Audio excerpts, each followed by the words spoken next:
Hello दोस्तों, तो कैसे हो आप सब। मैं उम्मीद करता हूँ बहुत अच्छे होंगे और आप सबकी जो प्रिपरेशन है वो बहुत अच्छी चल रही होगी। तो देखिए, अभी जो हमारा डिस्कशन चल रहा था वो हम 2025 की प्रीलिम्स के पेपर की बात कर रहे थे, मतलब उसको हम डिस्कस कर रहे थे। ऑलरेडी हमने इसके कुछ क्वेश्चन डिस्कस कर लिए, मतलब अप्रॉक्स हमने अभी 86 तक के क्वेश्चंस डिस्कस कर लिए। आज हम इसके कुछ आगे के क्वेश्चन को हम डिस्कस करेंगे। बस इसकी एक दो और लेक्चर रहेगा, मतलब आज एक लेक्चर हो गया और अगला लेक्चर हम नेक्स्ट टाइम नेक्स्ट क्लास में डिस्कस करेंगे। तो हमारा 25 का जो जीएस का पेपर है वो कंप्लीट हो जाएगा, कंप्लीटली डिस्कशन हो जाएगा। तो आज जो हम डिस्कस करेंगे उस क्वेश्चन में मैं आपको क्वेश्चन के सोर्स भी बताने वाला हूँ और उसका क्या मेन आंसर है, सही आंसर क्या है वो देखेंगे हम। कौन से सब्जेक्ट से पूछा गया था ये क्वेश्चन तक वो देखेंगे। ये सारी चीजें आज हम डिस्कस करने वाले हैं, तो बहुत ही ज्यादा इंपॉर्टेंट डिस्कशन रहने वाला है आज का हमारा। और सबसे पहले तो मैं आप सबसे सॉरी कहना चाहूँगा, क्योंकि बहुत दिनों से वीडियोस नहीं आ रही थी, सिर्फ शॉर्ट्स अपलोड हो रहे थे ऑलरेडी उन्हीं क्वेश्चंस के जो ऑलरेडी हमने डिस्कस कर लिया था। तो एक्चुअली इसके कुछ रीजंस थे जिसकी वजह से कंटिन्यूसली वीडियो नहीं आ पा रही थी। तो अब हम उसको डिले ना करते हुए हम अपना आज का डिस्कशन अपना कंप्लीट करते हैं, और ये जो हमारा सीरीज चल था 2025 के प्रीलिम्स के डिस्कशंस का, तो उसको भी हम क्या करते हैं, कंप्लीट करते हैं फटाफट। तो यहाँ पे मैंने कुछ बेसिक सब्जेक्ट्स लिख दिए हैं, जो बच्चे फर्स्ट टाइम आए हुए हैं डिस्कशंस देखने के लिए। तो मेन सब्जेक्ट कौन कौन से वो सारी चीज़ें मेंशन है। कौन से सब्जेक्ट से कितने क्वेश्चन निकल के आए वो मैंने मेंशन कर रखे हैं 2 साल के। कट ऑफ लिस्ट कितना रहा है हमारा 5 सालों में वो भी मैंने लिख दिया है। तो इस आपको एक ओवरव्यू मोटा मोटा पता चल जाएगा कि कि 95 से ज़्यादा, या अगर आप 110 मार्क्स का भी टारगेट लेकर के चलते हो तो आपका प्रीलिम्स जोन फिक्स है, मतलब आप प्रीलिम्स क्वालिफाई कर लोगे। क्योंकि अगर हम 5 ईयर्स के अगर एनालाइज करें कट ऑफ, तो वो 95 भी क्रॉस नहीं हुआ है। 2020 में जो कट ऑफ गया था वो था 92.51 मार्क्स का, बट अभी तक 95 भी क्रॉस नहीं किया है। तो आप अपना जो टारगेट है वो 110 मार्क्स तक का लेके चल सकते हो। मीन्स आपको ज़्यादा नहीं, 100 में से जो जीएस प्रीलिम्स का पेपर होता है उसमें 100 क्वेश्चन होते हैं, उनमें से आपको हार्डली 55 से 60 क्वेश्चन ही अटेम्प्ट करने हैं, और ऐसे क्वेश्चन जिसमें आप श्योर हो कि आपका आंसर क्या होना चाहिए, बिल्कुल सही होना चाहिए। क्योंकि गलत आंसर के नेगेटिव मार्क्स कटते हैं, अगर आप इस क्वेश्चन स्किप करते हो तो उसके कोई भी मार्क्स नहीं कटते हैं। तो गलत क्वेश्चन अटेम्प्ट करने से बेटर है कि आप उसको स्किप कर दो जिसके बारे में आपको नॉलेज नहीं है। एनी हाउ आपको 55 से 60 क्वेश्चन अटेम्प्ट करने हैं ताकि आपका प्रीलिम्स क्वालिफाई हो जाए। क्योंकि आपको पता है कि रैंकिंग में प्रीलिम्स के मार्क्स नहीं जुड़ते हैं, ये बस आपका एक क्वालिफाइंग होता है, आपको क्वालिफाई करना होता है।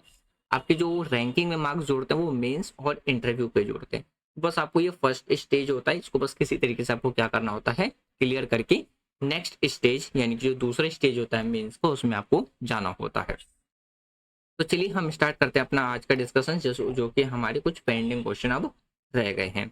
ये सारे क्वेश्चन ऑलरेडी हमने डिस्कस कर लिया था। तो देखिए, आज जो हम क्वेश्चन का डिस्कस करेंगे वो हम डिस्कस करेंगे आज क्वेश्चन नंबर 87 से।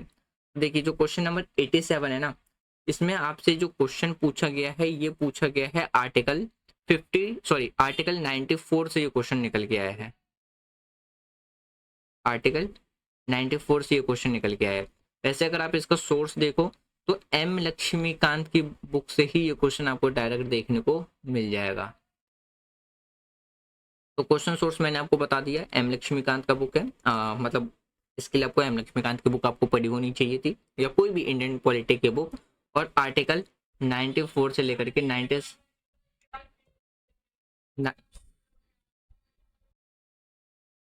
तो जो क्वेश्चन मैंने बताया कि क्वेश्चन नंबर सॉरी जो आर्टिकल है वो 94 से 96 के बीच में है, और ये किसके रिगार्डिंग में बोला गया है, जो लोकसभा के स्पीकर होते हैं उसके रिगार्डिंग में। यहाँ पे आपके पास 3 स्टेटमेंट गए, 3 स्टेटमेंट दिए हैं, और 3 स्टेटमेंट में से आपको बताना था करेक्ट स्टेटमेंट कौन सा है। आप जब भी आप कोई भी क्वेश्चन को आप अटेम्प्ट करो ना, तो उससे पहले आपको ये एक बार जरूर इंश्योर कर लो कि क्वेश्चन आपसे पूछ क्या रहा है, करेक्ट में पूछा है या इनकरेक्ट स्टेटमेंट पूछा है। तो यहाँ पे आपसे करेक्ट स्टेटमेंट पूछा है, और जब इस तरीके से ऑप्शन दिए रहते हैं ना, तो ये काफी ज्यादा इजी हो जाता है अटेम्प्ट करने के लिए। क्यों? क्योंकि इसमें आप क्या कर सकते हो, एलिमिनेशन मेथड लगा सकते हो। एग्जाम्पल के तौर पे मान लीजिए कि मान आपको पता है कि दूसरा स्टेटमेंट क्या है, गलत है, ठीक है। तो अगर जिसमें दूसरा होगा वो आपका क्या हो जाएगा, एलिमिनेट हो जाएगा। जैसे दूसरा एलिमिनेट, ऑप्शन बी एलिमिनेट हो गया, ऑप्शन सी एलिमिनेट हो गया, ऑप्शन डी एलिमिनेट हो गया, और ऑप्शन आपका राइट आंसर क्या निकल के आएगा, ऑप्शन ए निकल के आएगा। इसका राइट आंसर भी ऑप्शन ए है।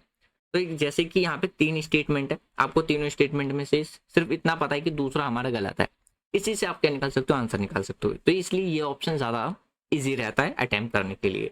तो क्वेश्चन आपसे क्या पूछ रहा, इजी वर्ड में समझिए, लोकसभा के रिगार्डिंग में है, आर्टिकल 94 से। तो पहला स्टेटमेंट कहता है कि लोकसभा डिसॉल्व होने के बाद भी स्पीकर तब तक अपने पोस्ट पे बना रहता है जब तक नई लोकसभा की पहली मीटिंग ना हो। ये पहला स्टेटमेंट कहता है। दूसरा स्टेटमेंट कहता है कि स्पीकर चुने जाने के बाद, यानी कि स्पीकर जब इलेक्ट हो जाता है उसके तुरंत बाद अपने पॉलिटिकल पार्टी से उन्हें क्या करना पड़ता है, रिजाइन देना पड़ता है। ये दूसरा स्टेटमेंट कहा गया। तीसरे स्टेटमेंट में कहा गया कि स्पीकर को रिमूव करने के लिए हाउस के टोटल मेंबर्स का मेजोरिटी चाहिए और 14 डेज का नोटिस देना पड़ता है। ये तीसरे स्टेटमेंट में कहा गया। अब आपको पता है कि जो स्पीकर ऑफ लोकसभा होता है वो रूलिंग पार्टी का ही होता है, तो वो रिजाइन क्यों देगा। दूसरा स्टेटमेंट तो गलत हो गया।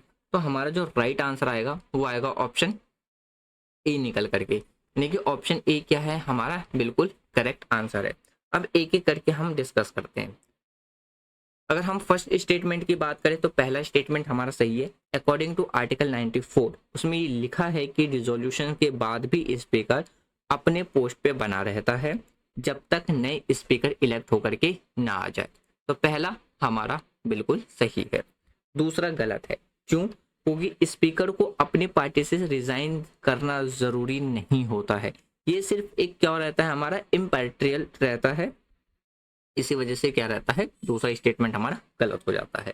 तीसरा स्टेटमेंट हमारा भी क्या है, बिल्कुल सही है। अगर हम थर्ड स्टेटमेंट की बात करें तो कॉन्स्टिट्यूशन में लिखा हुआ है कि रिमूवल के लिए मेजोरिटी चाहिए होता है हाउसेस के अंदर में, प्लस 14 डेज का उनको क्या देना होता है, नोटिस पीरियड देना होता है। तो राइट आंसर आपको क्या देखने को मिलेगा, तो दूसरा स्टेटमेंट तो गलत हो गया। तो राइट आंसर आपको ऑप्शन सी देखने को मिलेगा, ए देखने को नहीं मिलेगा। क्यों? क्योंकि ए में ऑलरेडी क्या था, दूसरा स्टेटमेंट दिया था, इसीलिए कहता हूँ ध्यान से देखा कीजिए। तो राइट आंसर आपको ए नहीं ऑप्शन सी देखने को मिलेगा। क्वेश्चन नंबर 88 देखिए। क्वेश्चन नंबर 88 की बात करें तो इसमें आपके पास क्या है, 2 स्टेटमेंट दिए गए और दोनों स्टेटमेंट में से बताना था कि कौन सा स्टेटमेंट करेक्ट है। जैसे अगर हम इसके बैकग्राउंड की बात करें ना, तो ये कहाँ से पूछा गया है, ये क्वेश्चन आपसे पूछा गया है constitution of India 10th schedule का ये क्वेश्चन है। आपको पता है कि हमारे कॉन्स्टिट्यूशन के अंदर में टोटल कितने शेड्यूल हैं, 12 शेड्यूल है। तो ये उसमें से कहाँ से पूछा गया है, 10th जो शेड्यूल है उससे ये क्वेश्चन निकल करके आया है। अब देखते हैं एक एक करके क्वेश्चन का मतलब क्या है और इसका राइट आंसर क्या होगा। जैसे अगर हम फर्स्ट स्टेटमेंट की बात करें तो पहले स्टेटमेंट में ये कहा गया है कि अगर लोकसभा का कोई मेंबर 10th शेड्यूल के अंदर डिसक्वालीफाई होने का केस हो तो प्रेसिडेंट का डिसीजन काउंसिल ऑफ मिनिस्टर की एडवाइस के अकॉर्डिंग फाइनल होता है। ये पहला स्टेटमेंट कहता है। दूसरा स्टेटमेंट में कहा गया है कि कॉन्स्टिट्यूशन के अंदर में पॉलिटिकल पार्टी जो वर्ड है वो मेंशन नहीं है। ये बात कहा गया है कि इसमें दूसरे स्टेटमेंट के अंदर में। तो इसका जो राइट आंसर है ना वो आपको क्या देखने को मिलेगा, ऑप्शन डी देखने को मिलेगा। यानी कि हमारा पहला स्टेटमेंट भी गलत है और दूसरा स्टेटमेंट भी गलत है। पहला स्टेटमेंट हमारा इसलिए गलत है कि अगर हम 10th शेड्यूल की बात करें,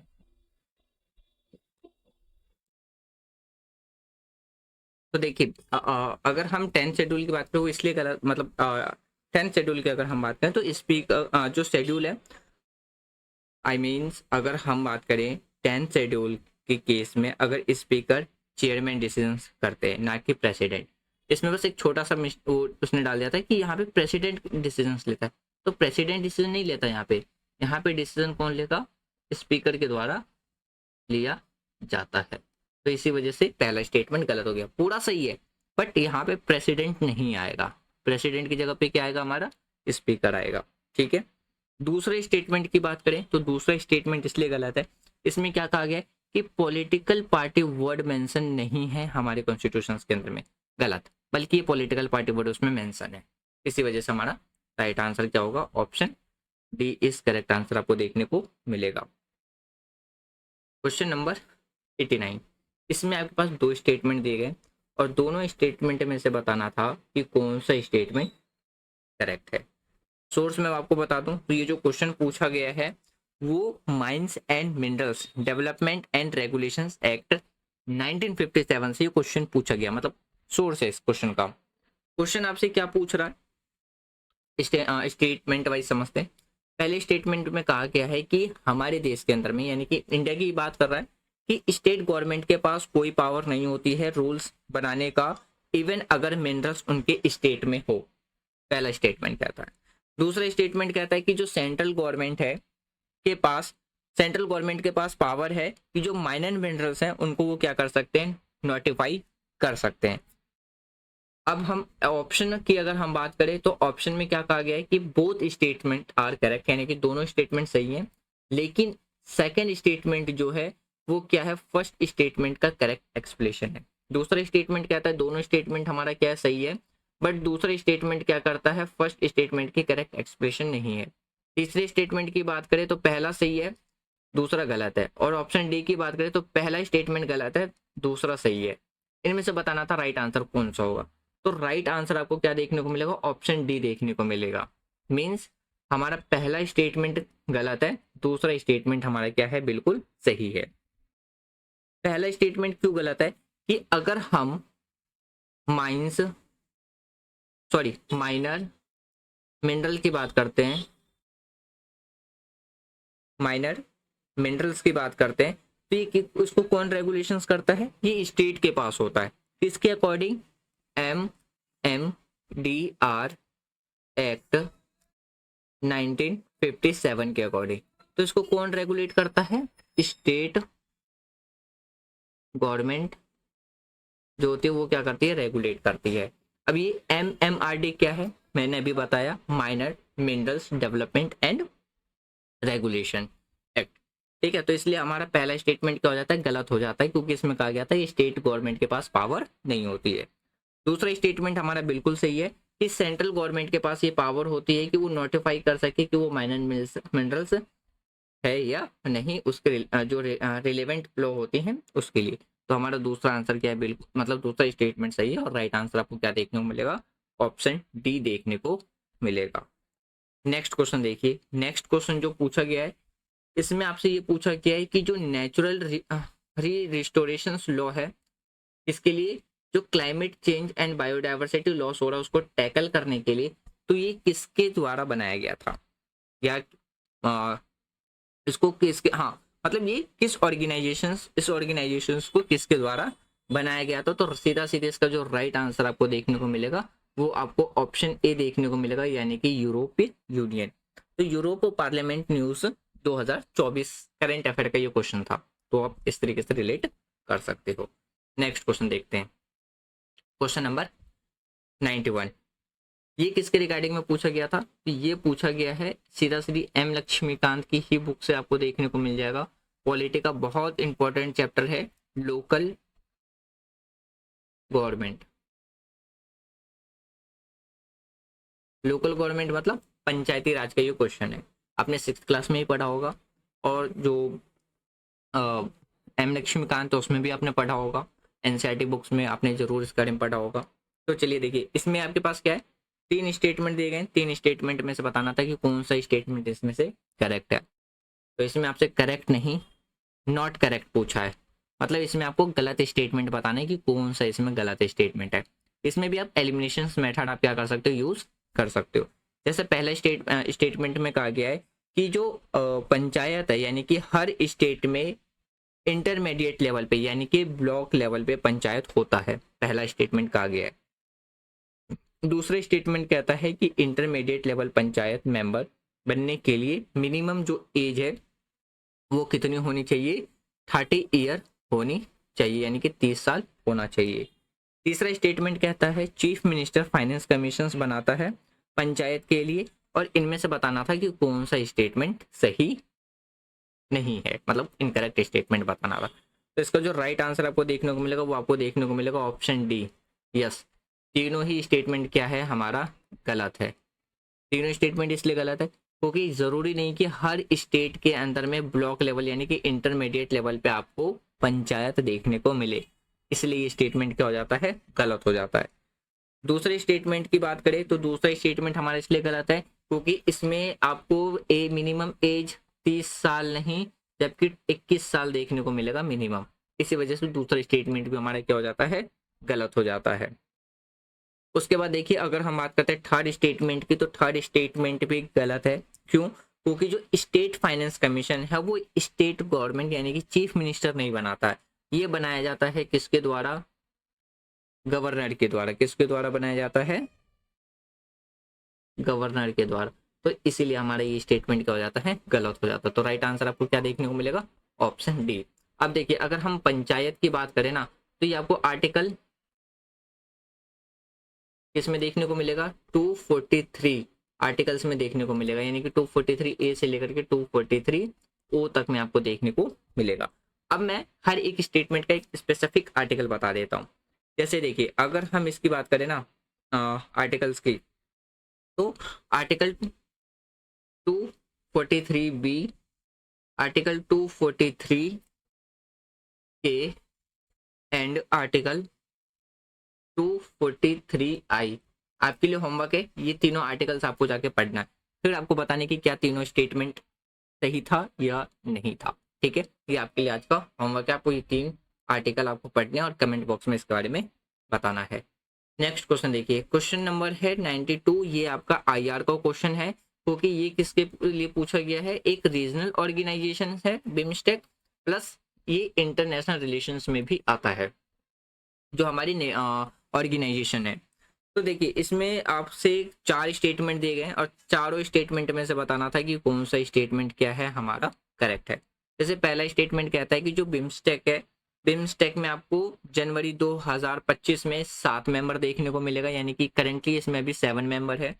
दूसरा कहा गया है कि जो बिम्स्टेक है वो कब बना, यानी कि 1999 में ढाका डिक्लेरेशंस के तहत 1999 में क्या है, बिम्स्टेक की स्थापना की गई थी, यानी कि बिम्स्टेक एग्जिस्ट में आया, यानी कि उस टाइम पे उसको बनाया गया। तीसरा स्टेटमेंट में कहा गया है कि Bangladesh, India, Sri Lanka, Thailand and Nepal इसके क्या है, फाउंडिंग मेंबर्स हैं। चौथा स्टेटमेंट कहता है कि बिम्स्टेक जो है बिम्स्टेक यानी कि टूरिज्म सेक्टर इंडिया क्या करता है, लीड करता है। अब इनमें से बताएं सब सेक्टर को क्या करता है, यानी कि सब सेक्टर ऑफ टूरिज्म इसमें क्या है, इंडिया के द्वारा इसको क्या किया जाता है, लीड किया जाता है। तो इसका जो राइट आंसर आपको देखने को मिलेगा वो क्या देखने को मिलेगा, सी देखने को मिलेगा। यानी कि सिर्फ पहला और चौथा स्टेटमेंट सही है, बाकी दूसरा और तीसरा गलत है। अब मैं बता देता हूँ क्यों।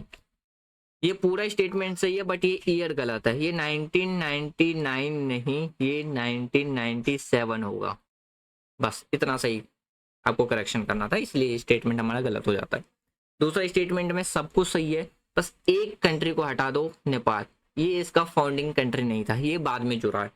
तो इसलिए हमारे ये स्टेटमेंट भी क्या हो जाता है, गलत हो जाता है। क्यों? क्योंकि अगर हम फाउंडिंग कंट्री की बात करें तो बांग्लादेश, इंडिया, श्रीलंका, थाईलैंड और म्यांमार है, ना कि श्रीलंका। इसी वजह से ये भी गलत हो जाता है। तो राइट आंसर आपको क्या देखने को मिलेगा, option C is correct answer देखने को मिलेगा। Question number 93। ठीक है, क्वेश्चन नंबर 93 में क्या कहा गया है, आपसे क्या पूछ रहा है कि गांधी पीस प्राइज के लिए जो ज्यूरी को select to recipient of Gandhi peace prize, मतलब आप इजी वर्ड में समझिए, गांधी पीस प्राइज के लिए ज्यूरी में कौन कौन होते हैं। तो इसका जो राइट आंसर है वो आपको क्या देखने को मिलेगा, ऑप्शन ए देखने को मिलेगा, यानी कि दूसरा और तीसरा। दूसरा और तीसरा का मतलब है कि प्रेसिडेंट और prime minister of India and leader of opposition in Lok Sabha.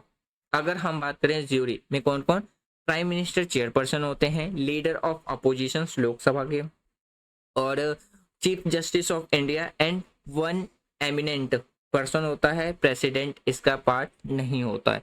तो सीधा सीधे राइट आंसर आपको क्या देखने को मिलेगा, इसका ऑप्शन ए देखने को मिलेगा।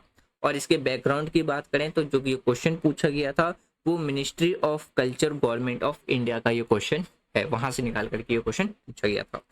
तो फ्रेंड्स ये था हमारा आज का डिस्कशन। बाकी के जो क्वेश्चन अब रह गए हैं 94 से 100 तक के जो क्वेश्चन है उसको हम नेक्स्ट क्लास में हम क्या करेंगे, डिस्कस करेंगे। वीडियो को रिगार्डिंग में आपको कोई भी सजेशन देना है, यानी कि जैसे कि वीडियो कंटिन्यूसली भी नहीं आ पा रही है, बट अब कोशिश की जाएगी कि आपकी वीडियो लगातार सीरीज में चलती रहे। बाकी वीडियो अगर आपको पसंद आई है तो आप वीडियो को लाइक कर सकते हो, शेयर कर सकते हो, चैनल को सब्सक्राइब कर सकते हो। बाकी मिलते हैं हम नेक्स्ट क्लास में। और देखिए फ्रेंड्स, अगर पीछे से जो कुछ नॉइस आ रही है, लाइक जैसे व्हीकल्स के हॉर्न की, तो आप प्लीज़ उसको अवॉइड कीजिएगा। और उसके लिए तो आई एम सॉरी, बट मैं कोशिश करूँगा कि नेक्स्ट वीडियो में आपको इस तरीके का कोई भी अनवांटेड नॉइस सुनाई ना दे। मिलते हैं नेक्स्ट वीडियो में।